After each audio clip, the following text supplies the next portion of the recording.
या बातमीपत्राचे प्रायोजक आहे श्री निखिल पोटाबत्ती यांच्या व्यवस्थापनाखाली सुरू असलेला कुंडल फंक्शन हॉलच, डॉक्टर श्वेता होले पाटील यांचे Vaishnavi skin care and laser clinic, doctor Suryaprakash Rajesh Kothe यांचं Kothe's gastro liver care and GI endoscopy centre, doctor BP Ubale यांचे आयुष हॉस्पिटल. चालू करा. नमस्कार, सोलापूरकर जनदर्पण न्यूज चॅनलमध्ये आपल्या सर्वांचं स्वागत आहे. मनसे नेते अमित ठाकरे यांचं आगमन सोलापूर शहरात झालेलं आहे. तुम्ही पाहू शकता त्यांचा ताफा या ठिकाणी आलेला आहे आणि आपल्या कार्यकर्त्याची हत्या झाली, त्या हत्याच्या अनुषंगाने त्या परिवारांचं सांत्वन करण्यासाठी जोशी चौकामध्ये मनसे नेते अमित ठाकरे यांचं आगमन झालेलं आहे. तुम्ही पाहू शकता अनेक महिलांचा आक्रोश चालू आहे. त्यांना पाहता क्षणी अश्रू अनावर होत आहे.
मामाला खराब केलं.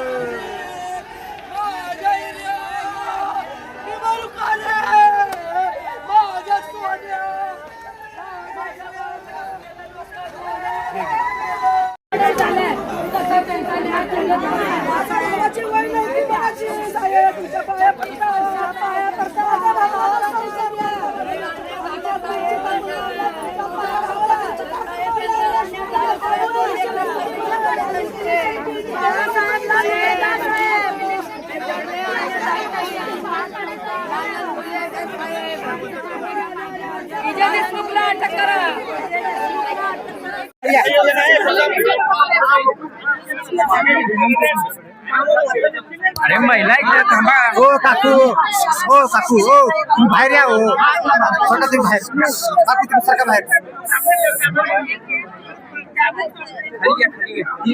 खाली घ्या, खाली घ्या. शांत बसा.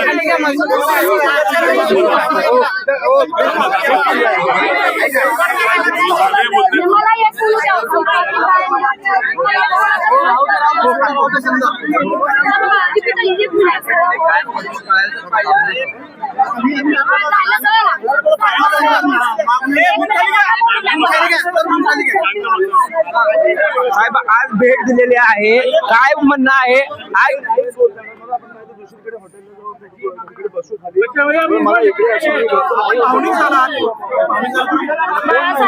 मिळालाच पाहिजे. काय होईल? मी गेलो तर काय होईल त्या मुलाचं? तुम्ही आज पत्रकारिता सोडा, तुमचा तर माणूस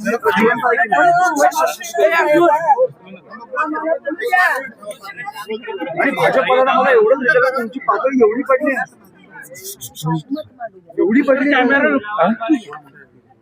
पैसे देऊन फॉर्म परत घ्यायला सांगणं ठीक होतं. तुम्ही खून करायला लागले आता निवडणुकांसाठी. मला वाटतं समोरच्या पक्षात पण काही आपले लिडर्स आहेत ज्यांची मुलं आहेत. मी जसा बघून आलो तसं शिंदे साहेबांनी किंवा देवेंद्र साहेबांनी किंवा मला वाटतं ह्या लोकांनी बघितलं पाहिजे घराची परिस्थिती काय. आणि अशा निवडणुका असतील ना तर नको निवडणुका. आम्ही सगळे फॉर्म परत घेतो, तुम्ही जिंका. ती बघा मुलगी परत होती. अशा निवडणुका ही आपल्या महाराष्ट्राची परिस्थिती आणून ठेवली तुम्ही. मी कधीही कोणी वारल्यावर राजकारण करत नाही आणि आज पण मी नव्हतो करायला आलो. पण तुम्हाला कधीतरी कळणार आहे की नाही की तुमचे राज्य कुठे नेऊन ठेवलंय तुम्ही? मला वाटतं आपल्या सगळ्यातला एक माणूस जागा झाला पाहिजे आणि ह्या गोष्टींचा विचार केला पाहिजे.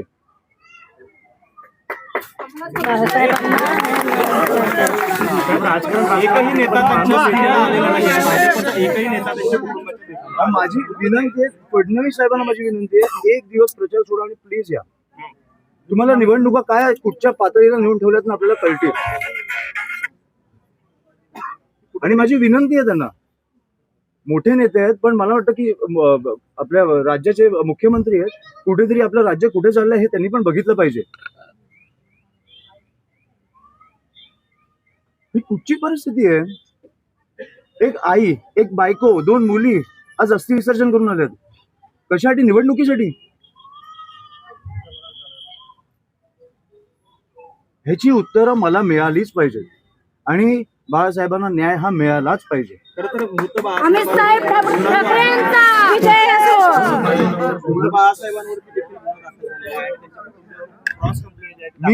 मी मला वाटतं फडणवीस साहेबांना जाऊन भेटणार आहे. मला इकडे सीपी कोणाशी बोलायची गरज नाही. फडणवीस साहेबांनी मुख्यमंत्री म्हणून मला एक 10 मिनिटं द्यावी. मला सगळी परिस्थिती त्यांच्याकडे मांडायची. मला वाटतं एक दिवस सोलापूरला येऊन ते जाऊ शकतात. ही राजकारणाची परिस्थिती मी सहन नाही करू शकत.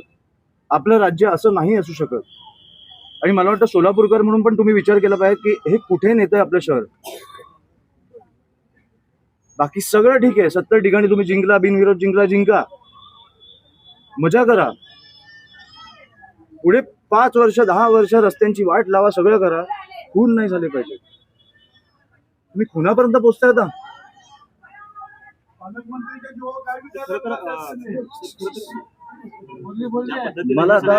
काही बोलायचं नाही.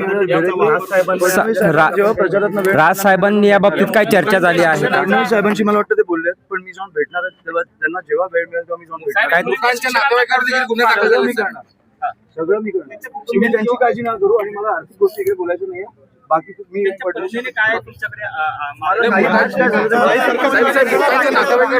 मी भेट घेतलेली आहे, काय आश्वासन दिलेलं आहे, काय सांत्वनपर भेट दिली? साहेब म्हणले तुमच्या नवऱ्याला नक्की आणि नक्की नाही भेटणार आणि त्या आरोपींना फाशीची शिक्षा लागली पाहिजे. तुम्हाला नक्की नाही भेटून देणार तुमच्या नवऱ्याला, तुमच्या मुलींना पण नाही भेटून देणार मी आणि ते मी करून दाखवणार. साहेब असं आम्हाला आश्वासन देऊन गेले. आमचा त्यांच्यावर विश्वास आहे. आम्हाला त्यांनी नाही भेटून देणार माझ्या नवऱ्याला. काय आपण अमित ठाकरे कुठेतरी भावनिक झाल्याचं चित्र पाहायला मिळालं, कारण तुमच्या दोन्ही मुलांना त्यांनी व्यवस्थितरित्या मायेने कुठेतरी जवळ घेतल्याचं पाहायला मिळालं. जवळ घेतले. माझ्या दोन्ही मुली रडत होत्या तरी पण त्यांचे अश्रू त्यांना अनावर झाले नाहीये. माझ्या मोठ्या मुलीचं बघूनच त्यांचे अश्रू अनावर झाले नाहीये. तरी त्यांनी 1 तासभर त्यांनी माझ्या मुलीसाठी बसले. माझी मुलगी सुद्धा म्हणायला लागली साहेब प्लीज, त्यांच्या पाया पडायला लागले. तेव्हा त्यांना अश्रू अनावर झाले नाही. माझ्या मुलीसाठी साहेब त्यांनी थांबले, माझ्या मुलीला झोपवले आणि शांतपणे बाहेर पडले आणि म्हणले तुमच्या नवऱ्याला मी नक्की नाही मिळवून देणारच. कुठेतरी राज ठाकरेंशी तुमचं काय कधी बोलणं झालं होतं का ह्या 2 दिवसात? काय म्हणाले साहेब? नाही माझे बोलणे बाहेर करून चालते.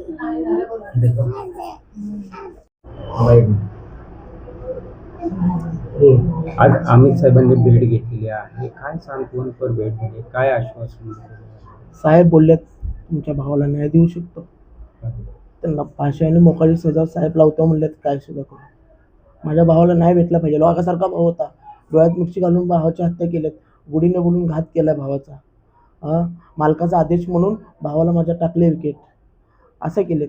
यांचा फोन गेला का त्यांचा फोन गेलाय आणि मालकाचा आदेश म्हणून माझा भाऊ दिसला डोळ्यात पाणी मिरचीचं पाणी टाकून माझ्या भावाला विकेट टाकली त्याच्या घरापाशी स्वतःच्या. काय त्यांच्या मनात एवढी पाप होती की माझ्या सोन्यासारख्या भावाला न्यायची. तर साहेब म्हणलेत आम्ही साहेब लय जीव होता माझ्या भावावर. माझा भाऊ मला सोडून गेला, तेच मला टेन्शन लागलं. नुसतं माझ्या भावाला न्याय भेटला पाहिजे एवढीच प्रार्थना आहे माझी. त्यांनी दोन लेकरं आहेत तेवढं त्यांनी सुद्धा विचार केले नाही पुढची. त्याने आम्हाला टार्गेट केले नाही, माझ्या भावाला कसं काय टार्गेट केले. काय त्यांच्या मनामध्ये पाप होतं. त्यांना मोकाने त्यांना फाशी झालीच पाहिजे सगळ्यांना. एवढं नुसतं माझ्या भावाच्या दोन्ही मुलीसाठी त्यांना मोकाने फाशी झालीच पाहिजे सगळ्यांना.